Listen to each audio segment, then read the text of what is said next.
Assalamualaikum warahmatullahi wabarakatuh. Anak-anakku yang berbahagia, yang masih tetap belajar di rumah. Pada beberapa pertemuan kemarin kalian sudah belajar mengenai menulis surat lamaran pekerjaan. Nah, pada minggu kali ini kalian akan lanjut ke materi selanjutnya, yaitu di bab 2 kalian akan menikmati cerita sejarah. Oke. Kalian akan belajar untuk menikmati cerita sejarah. Nah, kompetensi dasarnya yaitu mengidentifikasi informasi yang mencakup orientasi, rangkaian kejadian yang saling berkaitan, komplikasi dan resolusi dalam cerita sejarah lisan atau tulis. Oke. Ini kompetensi dasarnya yang akan kalian pelajari pada pertemuan kali ini dan beberapa minggu ke depan. Seperti itu. Ada 2 tujuan pembelajaran dari pembelajaran minggu ini. Yang pertama, kalian mampu mengidentifikasi struktur teks cerita sejarah, ya. Jadi kalian mampu mengidentifikasi struktur teks cerita sejarah. Dan kalian mampu mengidentifikasi isi teks cerita sejarah. Jadi tujuan pembelajarannya hanya 2 dulu. Nanti akan dilanjutkan di tujuan pembelajaran selanjutnya pada minggu yang akan datang atau pada minggu selanjutnya. Oke? Mari kita bahas bersama-sama. Nah, anak-anak, novel sejarah ya itu merupakan sebuah cerita fiksi yang dibuat oleh novelis terkait dengan sejarah-sejarah yang berkembang pada masanya. Novel sejarah itu bisa dikategorikan sebagai novel ulang atau novel rekon. Ya, supaya tidak terjadi kesalahpahaman atas frasa novel ulang, berikut Bapak jelaskan ya tentang jenis-jenis novel ulang berdasarkan jenisnya. Yang pertama, novel ulang atau rekon itu bisa bersifat rekon pribadi. Ya, bisa bersifat rekon pribadi, yaitu merupakan novel yang memuat kejadian dan penulisnya terlibat secara langsung. Jadi, novel rekon pribadi ini merupakan novel sejarah yang dibuat berdasarkan kejadian dan penulisnya terlibat secara langsung. Contoh, ada seorang novelis ya yang juga seorang sejarawan. Dia ikut perang, dia ikut bertempur melawan penjajah. Lalu dia menguraikannya di dalam sebuah novel. Maka novel tersebut disebut novel rekon pribadi. Nah, itu yang pertama. Yang kedua, ada rekon faktual atau rekon informasional. Merupakan novel sejarah yang memuat kejadian faktual. Ya, seperti eksperimen ilmiah, laporan polisi dan lain-lain. Seperti contoh. Nah, ada sebuah novel tentang identifikasi kasus kejahatan dari polisi. Ini tentunya pasti menguraikan kejadian pada masa lalu, ya, menguraikan kejadian yang pernah terjadi. Seperti itu. Kalau di televisi mungkin kalian pernah menonton film yang flashback ke belakang seperti apa gitu kejadiannya. Nah, maka ini merupakan termasuk ke dalam rekon faktual. Ada juga yang ketiga, itu rekon imajinatif. Seperti apa sih rekon imajinatif itu? Rekon imajinatif merupakan novel yang memuat kisah faktual yang dihayalkan dan diceritakan secara lebih rinci.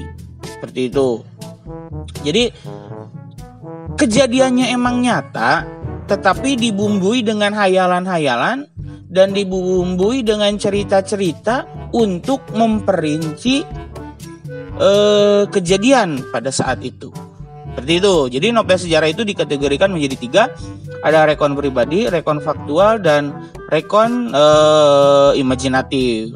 Untuk lebih lengkapnya kalian bisa baca buku yang kalian peroleh di perpustakaan pada halaman 33. Nah, lanjut ya.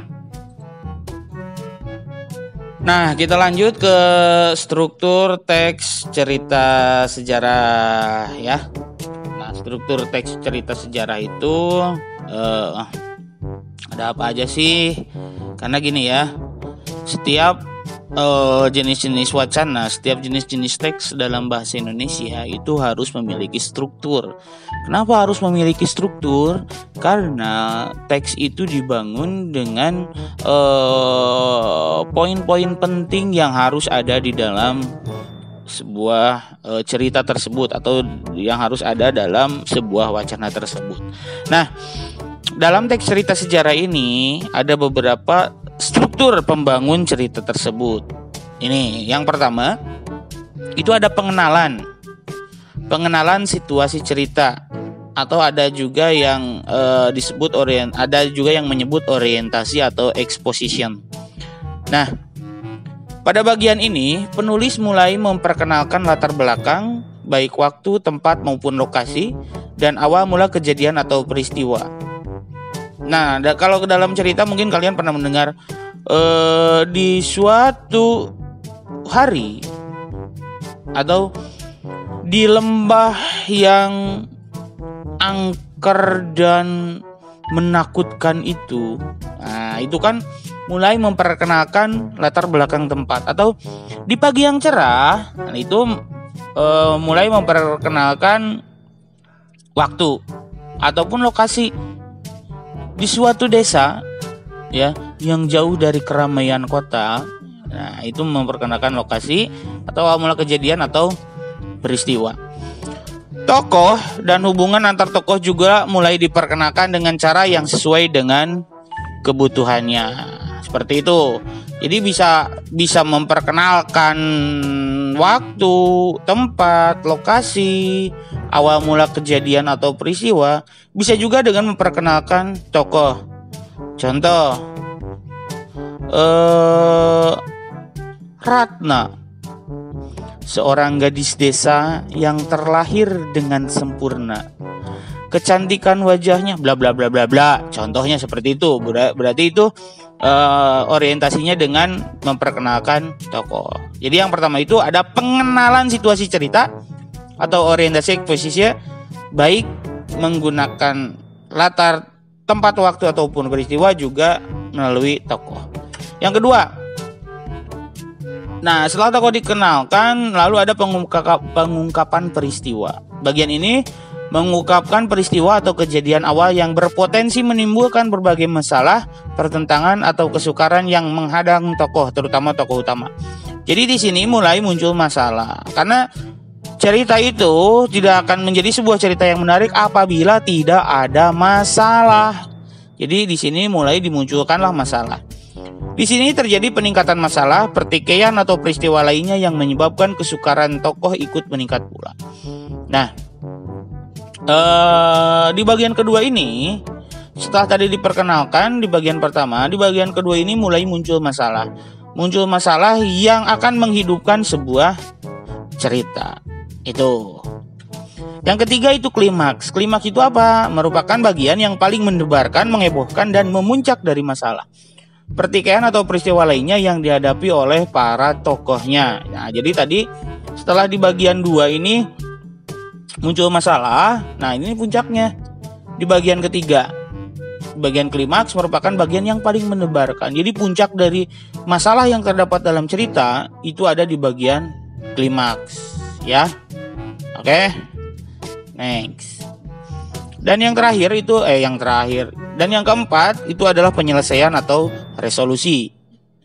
Nah, resolusi ini, penyelesaian ini jika tidak diikuti oleh koda, biasanya ini adalah bagian akhir dari cerita atau ending, yang berisi bagaimana tokoh utama dan tokoh lainnya menyelesaikan permasalahan. Nah, tadi di bagian 2 muncul masalah, bagian 3 puncak masalah, dan di bagian 4 yaitu penyelesaian masalah atau resolusi. Nah, terkadang dapat melalui penjelasan maupun penilaian terhadap nasib, oh ini teh nasib ya bukan nasib, dan sikap yang dialami oleh tokoh-tokoh yang terlibat dalam peristiwa. Jadi di bagian keempat ini merupakan penyelesaian atau masalah mulai mereda, masalah mulai diredakan dari konflik itu, dan tokoh utama ataupun tokoh lainnya di sini sudah bisa mencairkan permasalahan seperti itu. Dan ini yang terakhir, koda. Koda merupakan komentar yang membahas kembali isi semua peristiwa dan perilaku tokoh yang terlibat. Terkadang bagian ini memberikan interpretasi amanah tetapi tidak disarankan. Lebih baik dibiarkan pembaca menyimpulkan sendiri. Bagian ini adalah opsional. Terkadang koda digunakan untuk membuat semacam teaser untuk buku lanjutannya. Seperti itu. Nah, jadi koda ini bagian akhir atau penutup dari sebuah cerita. Jadi anak-anakku, di dalam teks cerita sejarah, strukturnya itu yang pertama ada orientasi, yang kedua ada konfliksasi, yang ketiga ada klimaks, yang keempat ada anti klimaks atau resolusi, dan yang kelima, ya tadi keempat, kelima itu koda. Nah, untuk lebih jelasnya silahkan kalian pelajari materi yang ada di buku paket yang sudah kalian pinjam dari perpustakaan ataupun buku sekolah elektronik. Dan ingat, tugasnya kalian wajib install Ganesha Digital atau perpustakaan digital SMA Negeri 1 Mangunjaya ya. Nanti oleh Bapak akan diberikan videonya ya, bagaimana cara menginstalnya. Oke? Terima kasih. Untuk pertemuan kali ini cukup sekian dulu. Wassalamualaikum warahmatullahi wabarakatuh. Kalian tinggal cari saja di Google Play Store ya. Kalian tinggal cari saja di Google Play Store. Di sini kalian cari Ganesha Digital ya. Kalian cari Ganesha Digital aplikasi. Nah, yang ini ya, yang gambar buku warna oranye terus ada titik-titik hijau. Nah, ini kalian tinggal download aja. Ini nanti kalian akan secara otomatis didaftarkan sebagai anggota perpustakaan atau anggota perpustakaan digital SMA Negeri 1 Mangunjaya. Tinggal kalian klik install saja. Kalau di HP sangat mudah ya, buka Play Store, terus cari Ganesha Digital. Ini ya bacaannya. Nah, Ganesha Digital kalian tinggal installkan di di handphone kalian, dan ini bisa digunakan untuk media belajar kalian. Selain buku pelajaran, di sini juga banyak berbagai macam buku yang bisa kalian pinjam baca ya, pinjam baca untuk buku-buku umum, buku cerita, buku keagamaan, tentang resep-resep masak ataupun banyak pokoknya. Tinggal kalian download saja, kemudian registrasi, dan nanti kalian akan diarahkan menjadi pembaca perpustakaan digital SMA Negeri 1 Mangunjaya, seperti itu. Nah,